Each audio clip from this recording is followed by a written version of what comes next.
Paix et joie, bien-aimés de Dieu. Que la paix de Dieu soit avec vous par son Esprit Saint. Nous sommes là ce soir pour entendre la parole de Dieu.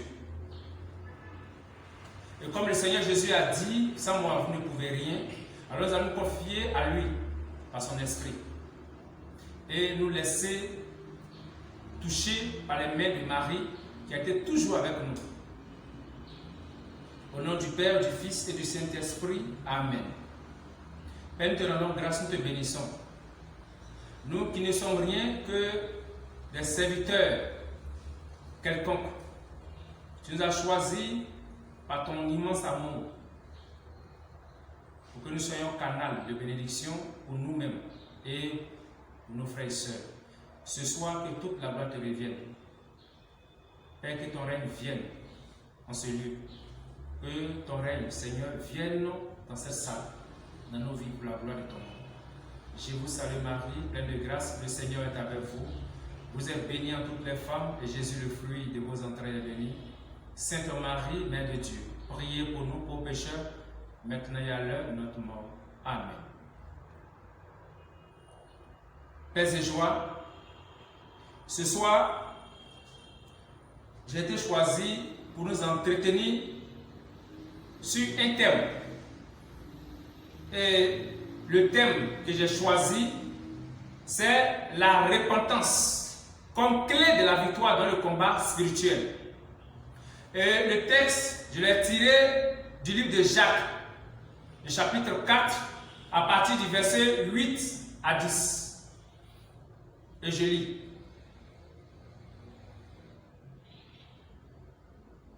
Approchez-vous de Dieu et il s'approchera de vous. Nettoyez vos mains, pécheurs, et purifiez vos cœurs, hommes partagés. Reconnaissez votre misère, prenez le deuil, pleurez, que votre rire se change en deuil et votre joie en abattement. Humiliez-vous devant le Seigneur et il vous élèvera. Parole du Seigneur, nous rendons grâce à Dieu. Paix et joie. Frères et sœurs, nous savons que notre vie est une vie de combat spirituel depuis dès l'origine. Et donc, à cause du péché, notre vie est devenue une vie de combat spirituel.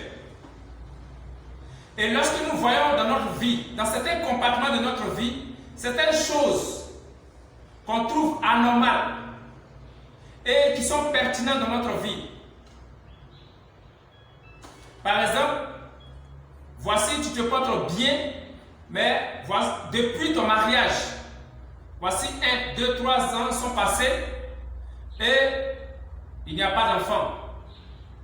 Or le Seigneur, quand il t'a créé, il t'a béni. Il a proclamé sur ta vie, dans le livre de Genèse, pour dire soyez féconds.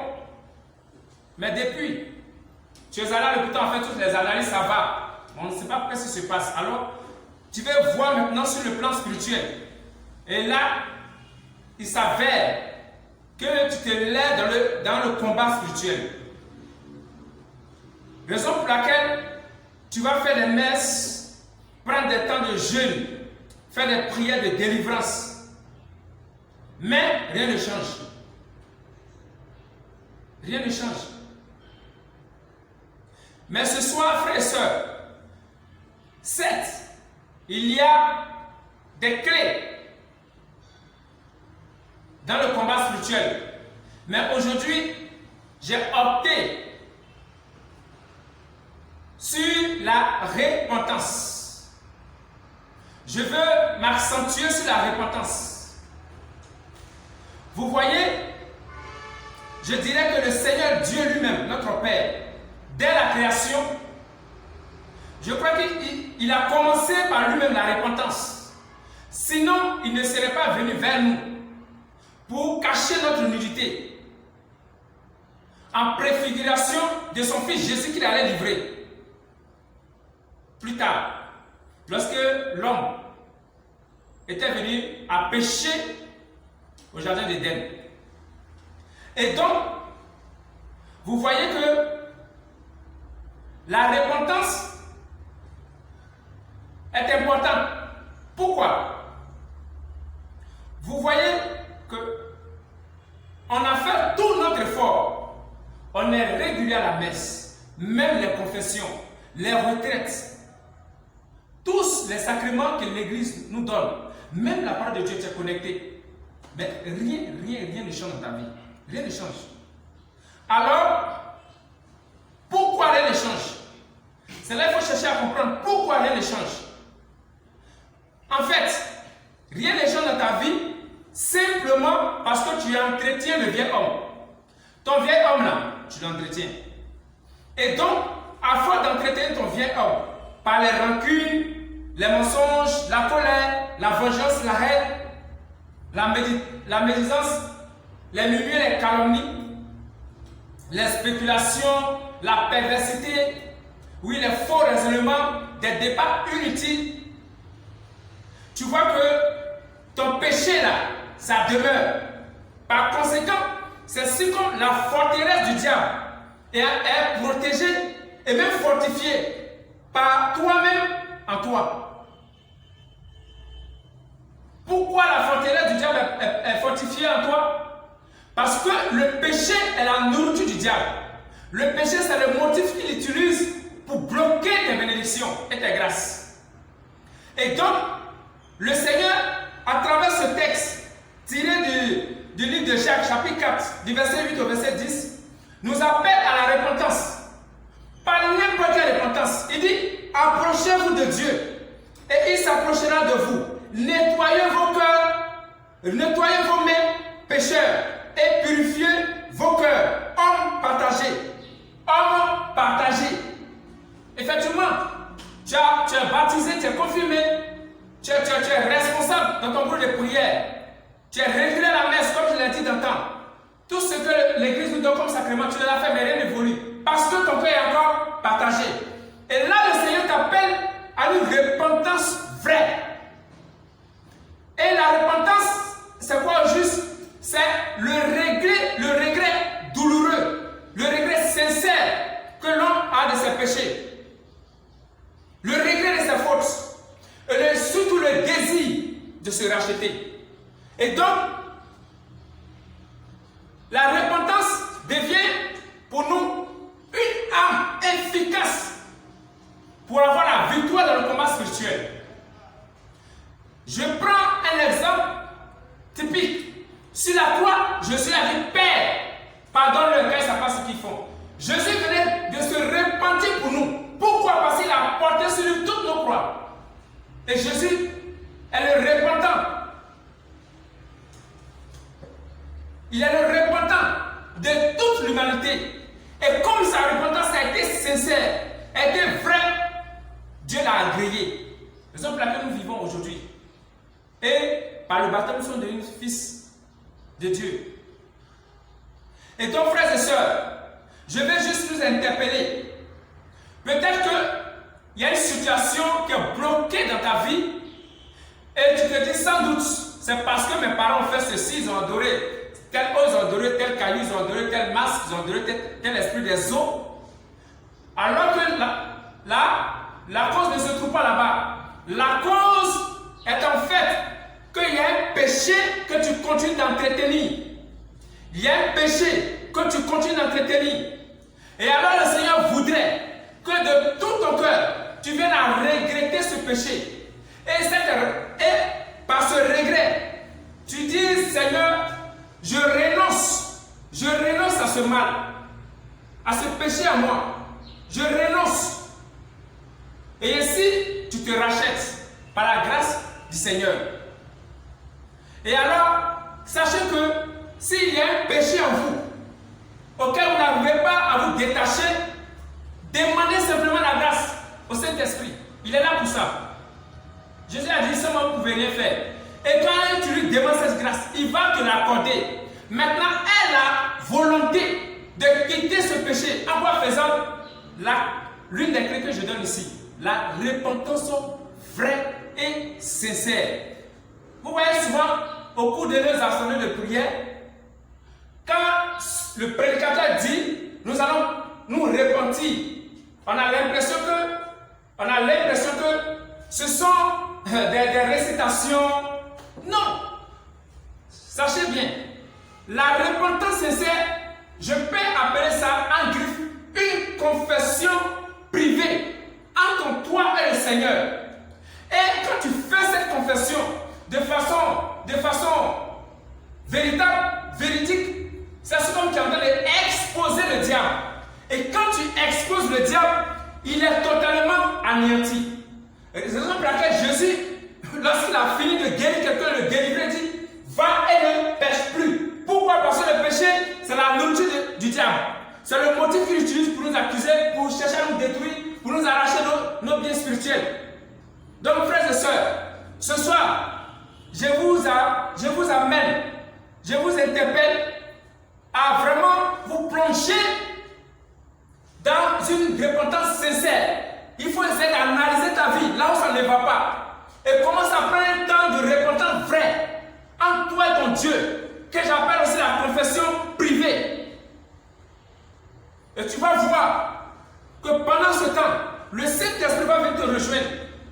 Et tu vas faire une repentance vraiment qui, tu vas sentir pendant ce temps une guérison intérieure, une paix. Je vais dire quoi? La repentance va ouvrir les portes des grâces, même les dons de l'Esprit sur toi. Parce que cette repentance va tellement toucher le cœur de Dieu, que Dieu va déclencher son esprit pour toi. Or, c'est par son esprit qui nous donne les dons.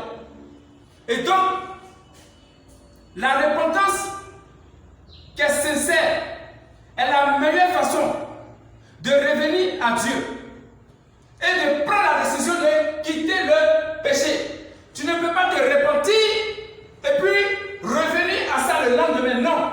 Comme on le dit dans notre jargon, on ne s'arrête pas dans Magnan pour arriver Magnan. Et donc, le Seigneur nous interpelle de quitter nos péchés, de les reconnaître, de venir à lui pour dire, Seigneur, je suis misérable. Seigneur, chaque jour, je me masturbe, Père, ça me fatigue. Je t'appelle au secours. Voici ma faiblesse. Je ne peux pas m'en défaire. Quand le Seigneur voit que tu es sincère dans ton cœur, ça dit que tu es venu t'humilier, comme le livre de Jacques nous le dit, tu es venu t'écraser devant lui. Il dit, voilà ce qu'il va faire. Il dit, si vous humiliez devant le Seigneur, il vous élèvera. Dans le verset 10, c'est même une consigne qu'il donne. Il dit, humiliez-vous devant le Seigneur et il vous élèvera. Reconnaissez votre faiblesse. Et les péchés qui nous fatiguent, on connaît, je les ai cités dans Tam. L'orgueil nous fatigue. L'ennemi, les calomnies inutiles. Et donc, frères et sœurs, le Seigneur, ce soir, par ma bouche, nous donne une clé qui est très efficace. La repentance vraie. Nous allons lire dans le livre de 2 Chroniques, chapitre 7, verset 13 à 14, comment le Seigneur qui dit que le peuple, ce qui a prononcé son nom, si se répand et revient à lui, mais lui Dieu, ce qu'il avait décidé de faire comme mal, il annule cela. Et donc, vous voyez que la repentance vraie nous donne la victoire avant même le combat. Et donc, nous lisons en 2 Chroniques chapitre 7, verset 13 à 14.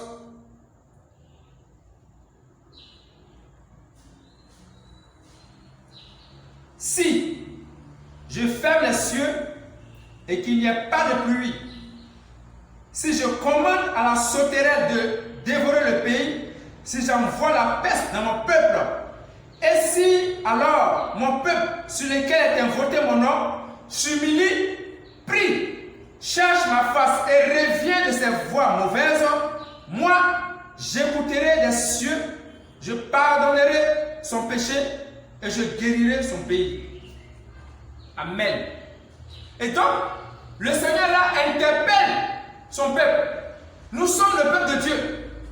Le Seigneur nous interpelle chaque fois que tu as péché, de venir à lui d'un cœur sincère. Et alors le malheur ne pourra pas t'arriver. C'est-à-dire que tu as la victoire sur mal. Nous allons encore lire comme un argument solide pour une réponse vraie qui nous conduit à la victoire dans le combat spirituel. Le livre de Joël chapitre 2, du verset 12 au verset 13.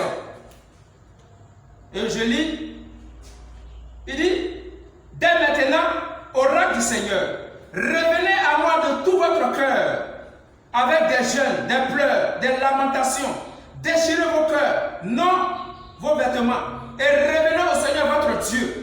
Il est bienveillant, miséricordieux, lent à la colère et plein d'une bonté fidèle. Il regrette le malheur. Et donc, encore dans le livre de Joël, le Seigneur nous interpelle. Il nous donne la garantie. C'est la garantie. La garantie, c'est la victoire sur le mal. La victoire dans le combat spirituel. Comme je l'ai dit dans le temps, notre vie est une vie de combat spirituel. Et aujourd'hui, le Seigneur me permet de nous dire à chacun de nous que la repentance vraie est une clé de la victoire dans le combat spirituel. Père et joie, vous voyez le Seigneur Jésus, lorsqu'il finissait d'opérer un miracle, il dit, va et ne pêche plus. Alors, frères et sœurs, je veux nous interpeller en disant simplement, si tu n'as pas la force de quitter ton péché, demande simplement la grâce au Saint-Esprit en disant, Saint-Esprit, me voici, je vais quitter ce péché-là, je vais quitter le mensonge-là, mais je n'arrive pas. Donne-moi la force de me repentir de façon sincère.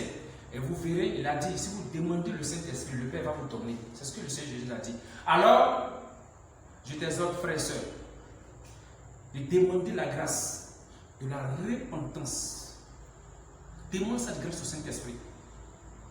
Et lorsqu'il t'a donné la grâce et la force de le faire, quand tu t'es repenti, pour que ton combat soit efficace et que tu aies la victoire, il faut vraiment t'ouvrir de façon totale. Et après la victoire, il faut demeurer collé au Seigneur. Il faut demeurer dans le Seigneur par son esprit. Demeure au Seigneur, demeure en lui, demeure en lui. Et c'est ce qu'il a dit dans Jacques chapitre, le chapitre 4, dans le verset 8. Approchez-vous de Dieu, et il s'approchera de vous. Et donc, si nous demeurons dans la sincérité du cœur, nous verrons que après la repentance, nos cœurs demeurent purs. Et cette pureté-là, nous devons l'entretenir en quittant le péché. Jésus a dit, le prince de ce monde arrive. Le prince de ce monde-là, il vient. À moi là, il n'a rien à moi qui puisse lui appartenir. Jésus parle du péché. Parce que lui, c'est la même chose, le péché. Il regarde dans ton cœur, si il y a péché, allez, il commence à manger dans toi. Il commence à t'encaisser. Jusqu'à réclamer même ta vie. Paix et joie. Et donc, nous allons dire merci au Seigneur qui nous a permis ce temps. Et que toute la gloire lui revienne. Lui qui nous a révélé en ce soir que la repentance est une clé pour avoir la victoire dans le combat spirituel. Lui qui nous révèle ce soir que si nous faisons une repentance sincère et nous prenons la décision de quitter le péché, avant même l'entame du combat spirituel, nous avons déjà la victoire. Père éternel, je veux te rendre grâce, te dire merci. Je te bénis, toi qui es souverain et qui es Dieu. Père, tu as dit sans toi nous ne sommes rien. Oh Seigneur, dans ta parole, tu as dit de demander le Saint-Esprit. Père, ce soir, je demande au Saint-Esprit d'accorder, à commencer, Seigneur, par moi-même, et à tout un chacun qui écoutera, ce message. Accorde à tes enfants que nous sommes, Esprit Saint, la grâce de nous repentir, la grâce de nous humilier devant ta sainte face. Oh Saint-Esprit, tu connais ce dont nous souffrons. Que la gloire te revienne. Que ton nom soit béni. Que la gloire te revienne. Béni soit ton Saint-Nom. Honneur et gloire à toi. Seigneur, merci. Merci encore que l'honneur te revienne.